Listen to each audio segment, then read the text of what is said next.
The economic and diplomatic squabbling between the United States and China has presented the Turkish leader Recep Erdogan with an opportunity to expand his country's influence in Africa. The state-owned Turkish Petroleum Corporation has begun an oil and gas sector partnership with Senegal. Carpowership now supplies electricity to 8 African countries. Government officials, religious groups, educational organizations and NGOs all play key roles in the country's African Charm offensive. In the last 25 years, Turkey's presence across Africa has grown from 12 to 44 diplomatic missions. Turkish Airlines is now flying to 62 airports in 41 African countries. Turkish educational support has made the country a popular destination for young students from sub-Saharan Africa.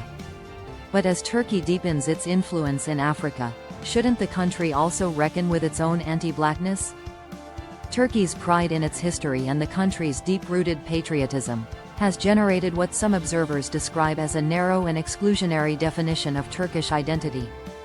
In turn, this has created a general insouciance towards the integration of minorities, which is a feature of the country's politics, media and social organization.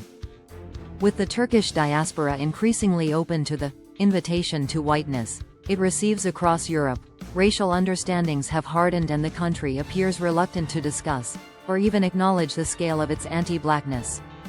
Turkey's social media is a haven for racism. African students complain of rising xenophobia. Afro Turks have lived in the country for generations. Yet, according to activists, this small community faces systemic invisibility and everyday discrimination. Irregular African migrants are treated far worse. Their accusations of police violence and abuse are frequent.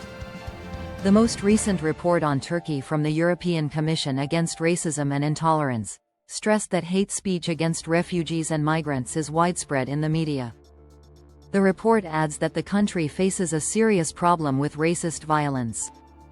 Certainly, the country's Armenians, Syrians, gay and transgender communities and other minorities report more serious harassment and discrimination. All the same, if Turkey is so keen on acquiring Africa's wealth and riches, then those African officials responsible for developing commercial opportunities with Turkey should make the country's treatment of its black people an important part of the discussions. Disrespect and contempt for Africans should be barriers to doing business with the world's richest continent.